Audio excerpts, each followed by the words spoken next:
Welcome back to Breadcrumbs for Life. This is Frances. Today we'll talk about finances. The title of our podcast is Knowing and Doing, and you can imagine what it's going to be about. We always know what to do, but we don't always do it, right? And if that's you, if you think to yourself, I know better, but I just don't always do better. If that's you, then this podcast is for you. Let's be honest. We know what we ought to do. We know we should budget. We know we should stop overspending. We know that saving is important. We hear it again and again. We read it in articles. We listen to podcasts about it. We review it in blogs that people write about. And knowing it is great. It's great to know it. But that doesn't mean we're going to follow through every time. And I get it because that was me. I knew that I shouldn't have used my card so much, my credit card, and I knew I needed to save more for my future, and I knew I needed to stick to my budget, but I didn't.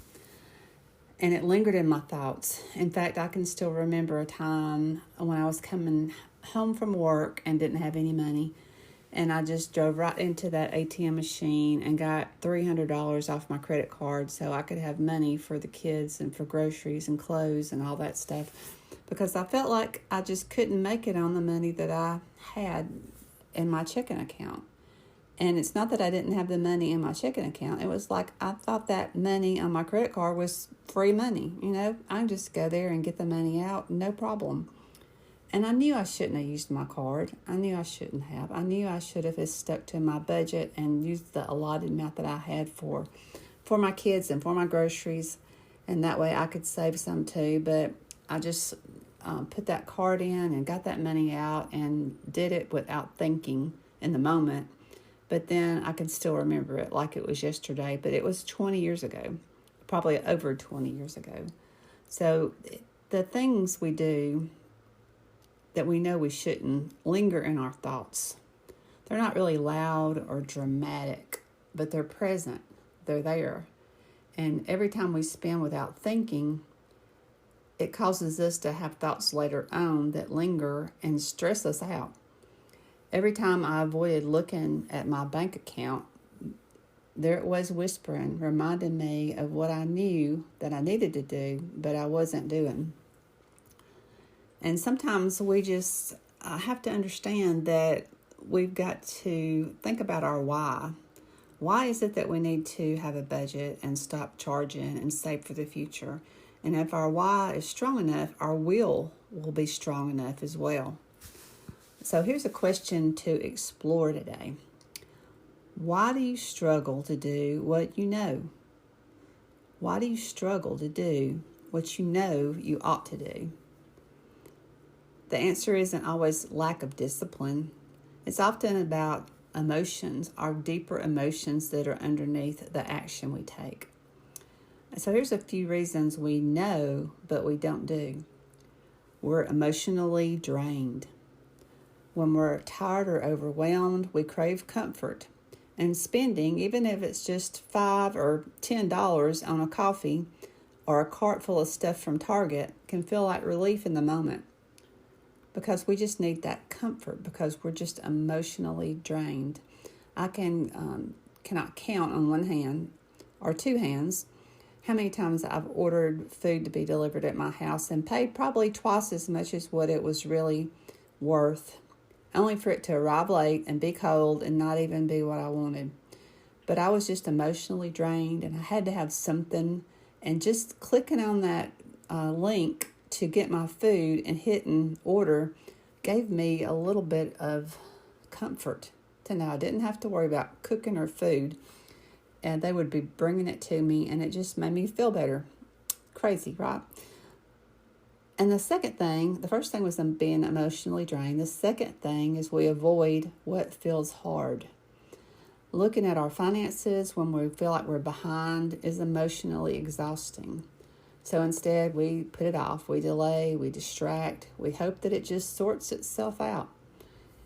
If we know or even think that we've overspent and we go to look at our checking account and we find out we're negative or something has bounced, that is tough to deal with. So we just avoid going and looking to see how much money we have. We just slide our card again and just go about our business, right? So the third thing is we don't connect to our why, and that's what I alluded on earlier. We set goals without purpose, but it's our why that keeps us going, not the spreadsheet that we keep our money, our track our money on, not the rules, not the checking account.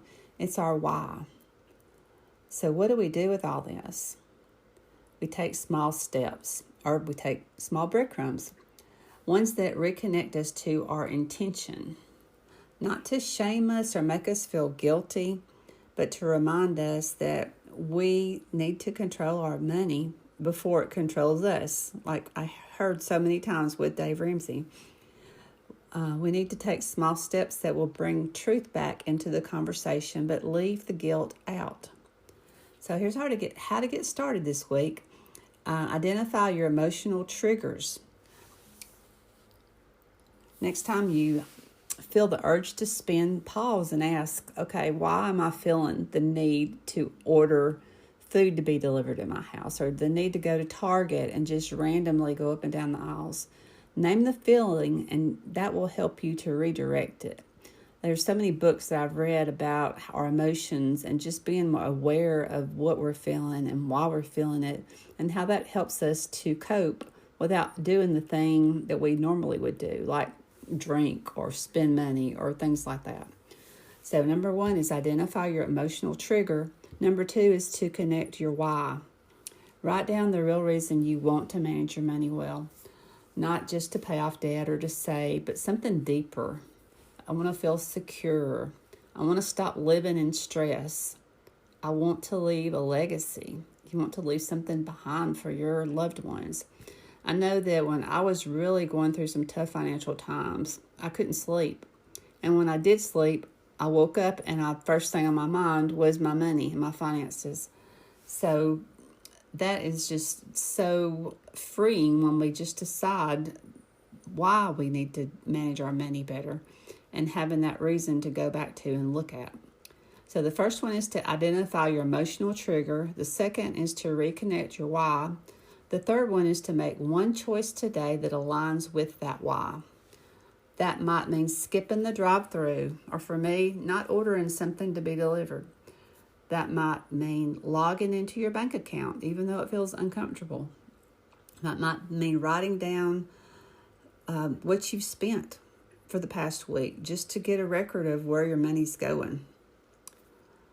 Whatever it is, just start with the one thing. Start with a small action, a breadcrumb, because knowing what matters, but doing makes change. Let me say that again. I may have blew that part. Because knowing matters. It does matter for us to know, but doing is what will bring the change. And the beautiful part is you don't have to do it perfectly. You just have to keep choosing moment by moment. Every time you get the urge to hit buy or purchase or go somewhere and spend money, ask yourself why and remember your why. Thanks for spending a few minutes with me today.